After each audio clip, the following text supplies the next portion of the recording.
ভূতের আসর। এখানে গল্প নয়, ঘটনা শোনানো হয়। ওয়েলকাম ব্যাক, সকলকে স্বাগতম জানাচ্ছি ভূতের আসর ইউটিউব চ্যানেলের 22 নম্বর এপিসোডে। আজকের ঘটনাটি লিখে পাঠিয়েছেন রাশেদুল ইসলাম। তিনি যেভাবে ঘটনাটি লিখে পাঠিয়েছেন আমি একটু স্কিপ না করে ঠিক সেভাবেই শোনাচ্ছি। আসসালামু আলাইকুম মুস্তাফিজুর ভাই, আশা করি আপনি ভালো আছেন এবং আপনার ভূতের আসর ইউটিউব চ্যানেলের প্রতিটা সদস্য অনেক ভালো আছে। সামনে ঈদ উল ফিতর আসছে, মুসলিমদের জন্য একটি আনন্দময় মুহূর্ত। রমজানের সিয়াম সাধনার পর ঈদের খুশি আমাদের মনকে প্রশান্তিতে ভরিয়ে দেয়। এই দিনে আমরা পরিবার পরিজন বন্ধু বান্ধবের সঙ্গে সময় কাটাই, একে অপরকে শুভেচ্ছা জানাই এবং সবার মুখে হাসি ফোটানোর চেষ্টা করি। আপনার চ্যানেল ভূতের আসর দিন দিন জনপ্রিয় হয়ে উঠছে। মানুষ ভৌতিক কাহিনী শুনতে ভালোবাসেন, আর আপনার পরিবেশনার ধারণ সত্যি মনোমুগ্ধকর। এই ধরনের গল্পের মধ্যে দর্শকরা যেমন ভয় পায়, তেমনই কৌতূহল নিয়ে পরবর্তী গল্পের অপেক্ষায় থাকে। আশা করি আপনার চ্যানেল আরো বড় হবে এবং আপনি আমাদের আরো চমৎকার চমৎকার গল্প উপহার দেবেন। আজ আমি আপনাদেরকে এক ভয়ঙ্কর সত্য ঘটনা শোনাতে যাচ্ছি। এই গল্পের মূল চরিত্র সাব্বির জি, আর আমি লেখক রাশিদুল ইসলাম। ঘটনাটি লিখছি ঢাকা থেকে। আসুন গল্পে প্রবেশ করা যাক। সাব্বির জি ছিলেন একজন সাধারণ মানুষ, পেশায় ছিলেন একজন শিক্ষক। তিনি গ্রামের স্কুলে পড়াতেন, সৎ ও নীতিবান মানুষ হিসেবে পরিচিত ছিলেন। তবে তার জীবনের একটি ঘটনা তাকে চিরদিনের জন্য বদলে দিয়েছিল। ঘটনাটি ঘটেছিল 2019 সালের শেষের দিকে, যখন তিনি চাকরির সুবাদে এক আজবার গায়ে গিয়েছিলেন। সেই গ্রামটি বেশ নির্জন, সন্ধ্যা নামতেই সবকিছু নিঃশব্দ হয়ে যেত।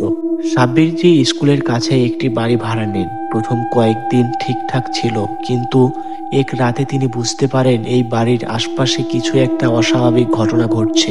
প্রথম অস্বাভাবিক ব্যাপারটি ঘটেছিল এক গভীর রাতে। তিনি হঠাৎ করে টের পেলেন কেউ একজন তার ঘরের জানালার পাশে দাঁড়িয়ে আছে।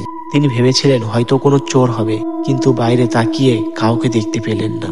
পরের দিন স্কুল গেলে গ্রামের একজন বয়স্ক লোক তাকে সাবধান করে বললেন, মাস্টার সাহেব, আপনি যে বাড়িতে থাকেন সেখানে রাত্রেবেলা অদ্ভুত কিছু দেখা যায়, সাবধানে থাকবেন।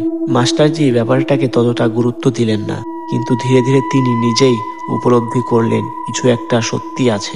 এক রাতে তিনি ঘুমানোর সময় অনুভব করলেন কেউ যেন তার বিছানার পাশে দাঁড়িয়ে আছে।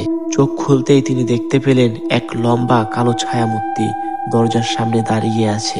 তার মুখ দেখা যাচ্ছিল না, কিন্তু তার এক ঠান্ডা দৃষ্টিতে এক অজানা আতঙ্ক ছড়িয়ে পড়েছিল সেই ঘরে। সাব্বির জি দ্রুত বাতি জ্বালানোর চেষ্টা করলেন, কিন্তু লাইট জ্বলছিল না। ভয়ে দোয়া দুরুদ পড়তে শুরু করলেন। কয়েক মুহূর্ত পর ছায়ামূর্তি মিলে গেলেন। পরের দিন সকালে গ্রামের মুরব্বীদের কাছে গেলে তারা জানালেন বহু বছর আগে এই বাড়িতে এক পরিবার থাকতো, যারা এক রাতে অদ্ভুতভাবে নিখোঁজ হয়ে যায়।